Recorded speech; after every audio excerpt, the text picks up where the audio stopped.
हौसला जब मुट्ठी में हो तो उसे जकड़ कर रखना चाहिए। 17 आरंभ का दूसरा दिन ऐसे ही कई प्रेरणादायक शब्दों के साथ रूबरू हुआ।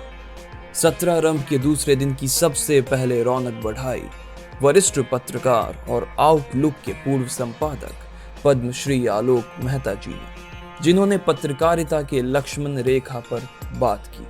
पत्रकारिता के अनुशासन के बारे में छात्रों को बताया कि कैसे उन्हें क्या चीज करनी है और क्या चीज नहीं करनी है, कितने हद में रहकर बात करनी है। उनके बीच, संपादकों के बीच, जैसा मैंने कहा, लड़ाइयाँ होती रही है, आज भी है।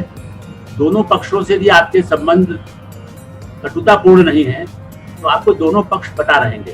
उसमें कभी आप निरपेक्ष हो जाए, कभी जो अपनी उनको समझौते के लिए या समाज को दिशा देने के लिए, कहते हैं पत्रकारिता में, यदि आपको लगता है कि इस समय इस दल की ये बातें गलत है, यदि उसके बारे में लिखी गई।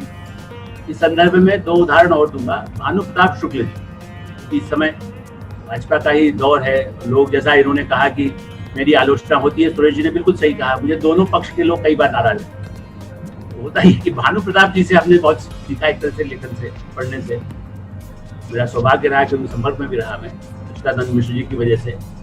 तो उनका कोई 5 जने के पुराने अंक उठाकर देखे तो इतनी तीखी आलोचनाएं उन्होंने भाजपा के बारे में लिखी।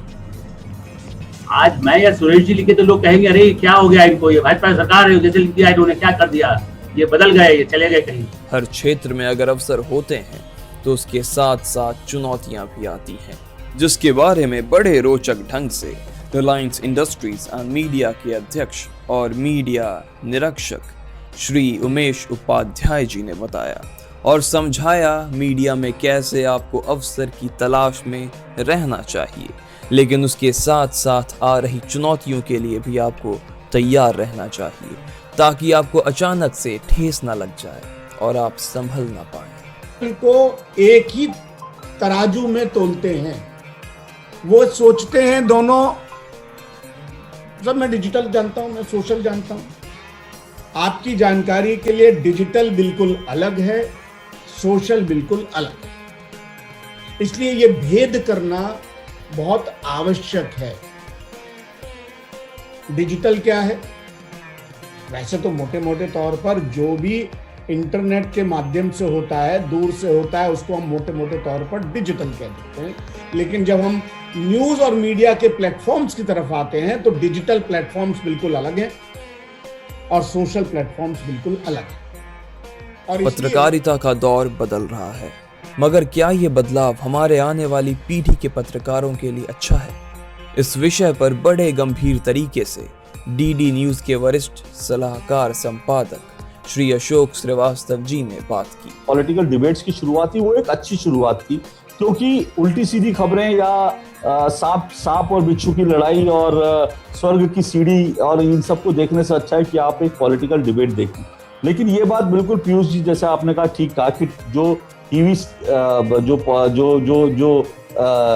टीवी बहस हैं टेलीविजन चैनल्स की, उनका स्तर लगातार गिर रहा है। उसका कारण एक बहुत बड़ा ये है, उसके कारण हम टेलीविजन को तो हम थोड़ा दोष जरूर दे सकते हैं, लेकिन उसका एक बड़ा जिम्मेदार, उसके लिए एक बड़ा जो फैक्टर है वो हम राजनेताओं को भी हमें देना चाहिए। पब्लिक रिलेशन मीडिया की एक बहुत अहम कड़ी होती है।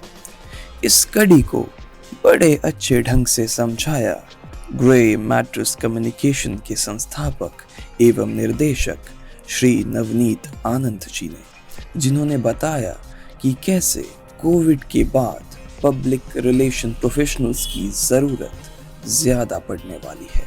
Certainly a crisis, but it is also a moment when we all need to pause and ponder and revisit the ways of doing things.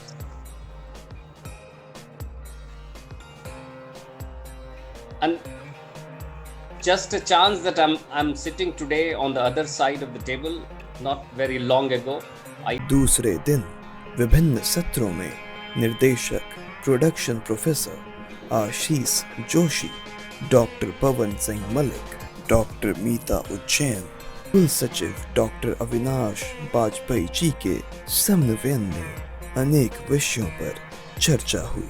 और इसके लिए जितना धन्यवाद हम हमारे अतिथियों का करते हैं, उतना ही धन्यवाद हमारे कुलपति प्रोफेसर के.जी. सुरेश जी का भी देते हैं।